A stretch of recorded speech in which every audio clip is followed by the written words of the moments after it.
Alors, le nom Pérélos, ce nom nous raconte en fait pas une mais deux histoires assez incroyables et séparées par des siècles. D'un côté, on a une quête spirituelle pour prouver son innocence dans l'au-delà, et de l'autre, c'est la construction d'un véritable empire militaire sur la Méditerranée. Deux hommes, un seul nom, et franchement, deux destins extraordinaires. C'est la question qui tue, non? Le dilemme absolu, imaginez un peu, votre honneur, votre liberté, peut-être même votre vie, tout ça est en jeu, mais la seule personne qui pourrait vous innocenter, elle n'est plus de ce monde. On fait quoi dans ce cas? Oui, vous avez bien entendu. La solution, c'était pas de chercher des preuves ici, sur Terre, mais de se lancer dans un voyage hyper dangereux vers un lieu où, selon la légende, les vivants pouvaient rencontrer les morts. Allez, on se met dans l'ambiance. On est à la fin du XIVe siècle. C'est une période de grands troubles politiques, mais aussi de foi très profonde. Une époque où la frontière entre le monde des vivants et celui des morts, elle semblait beaucoup plus mince qu'aujourd'hui. Tout commence par un drame. En mai 1396, le roi Johanny I d'Aragon, surnommé le Chasseur, fait une chute de cheval mortelle. Et là, c'est le choc. Pas seulement parce que le royaume perd son roi, mais surtout parce qu'il meurt d'un coup, sans avoir eu le temps de se confesser. Et quasi immédiatement, la nouvelle reine lance un procès contre les conseillers les plus proches du roi. Et parmi eux, il y a notre homme, Ramon de Pérélos. Et les accusations sont gravissimes. On leur reproche la corruption, les mauvais conseils, mais le pire, c'est le quatrième point. En mourant sans les derniers sacrements, l'âme du roi risque la damnation éternelle. Et c'est son conseil qui est tenu pour responsable. Pour Ramon de Pérélos, un diplomate de haut rang, c'est une tâche impossible à laver sur son honneur. Face à une accusation aussi, disons, surnaturelle, la défense se devait d'être tout aussi extraordinaire. Ramon de Pérélos ne va pas chercher un avocat, non.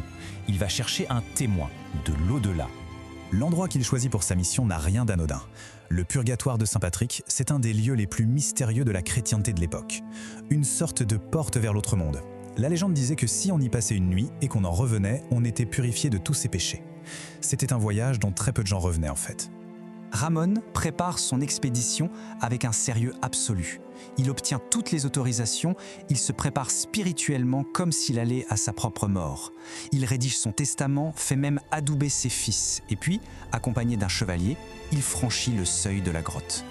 Ce qu'il va raconter plus tard dans son livre « Voyage au purgatoire » est terrifiant.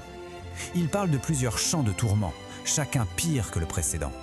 Cette phrase-là, elle donne une petite idée de l'horreur des visions qu'il prétend avoir eues. On est sur des scènes dignes de l'enfer de Dante. Et puis, au milieu de toute cette souffrance, c'est le point culminant de sa quête. Parmi toutes les âmes tourmentées, il finit par reconnaître son ancien maître, le roi Jean Ier, en train de subir sa propre purification. Et voilà, c'est la preuve qu'il était venu chercher. Le roi lui-même, depuis l'au-delà, lui confirme que son âme n'est pas damnée, que malgré l'absence de confession, il est bien au purgatoire, donc sur la voie de la rédemption. Et le point crucial, c'est que ça innocente indirectement ses conseillers de l'accusation la plus terrible. À son retour, son récit est tellement convaincant, et l'idée même de ce pèlerinage est si forte que même le pape le soutient. Forcément, face à un témoignage qui vient directement du purgatoire, la justice des hommes, elle ne peut que s'incliner. Ramon est innocenté, son honneur est sauf. Fini l'histoire? Pas tout à fait. Parce que le nom de Pérélos, il va réapparaître 3 siècles plus tard, associé à un homme dont l'ambition, cette fois, n'est pas tournée vers le ciel, mais vers la mer. Ce qui est fascinant, c'est le contraste. C'est saisissant. D'un côté, on a un homme de cour, un diplomate, qui utilise la foi et la légende pour gagner une bataille juridique et spirituelle.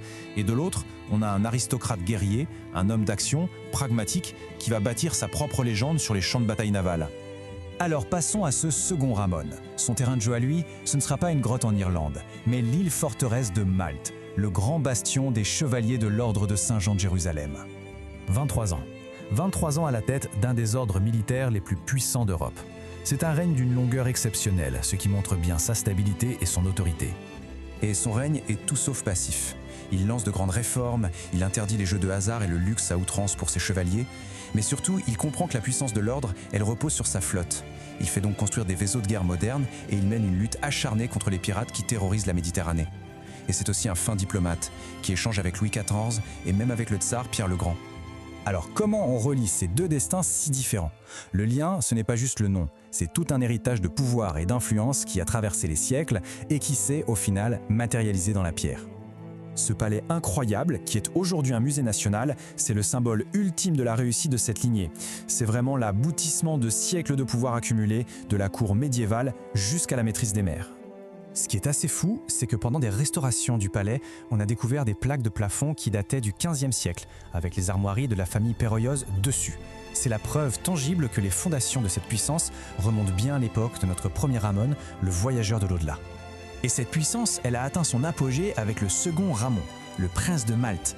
Il a vraiment transformé le prestige de sa famille en une force militaire et politique reconnue dans toute l'Europe. Le palais est devenu un musée, et ça c'est le symbole parfait. L'héritage familial est devenu un patrimoine public. Le nom Péréos, porté par le visionnaire et par le guerrier, est comme ça entré dans l'histoire, pour de bon. C'est la question que cette double histoire nous laisse. Lequel de ces deux chemins est le plus marquant au final ? Celui qui explore les mystères de la foi et de l'âme, ou celui qui façonne le monde par la force et la diplomatie ? La réponse, finalement, elle dépend peut-être de ce qu'on considère comme un véritable héritage. Pour reconstituer cette histoire fascinante, on s'est appuyé sur plusieurs sources, notamment le site oros.uno, divers articles Wikipédia et les archives du Musée national de la céramique de Valence. Voilà, merci de nous avoir suivis dans ce voyage à travers le temps.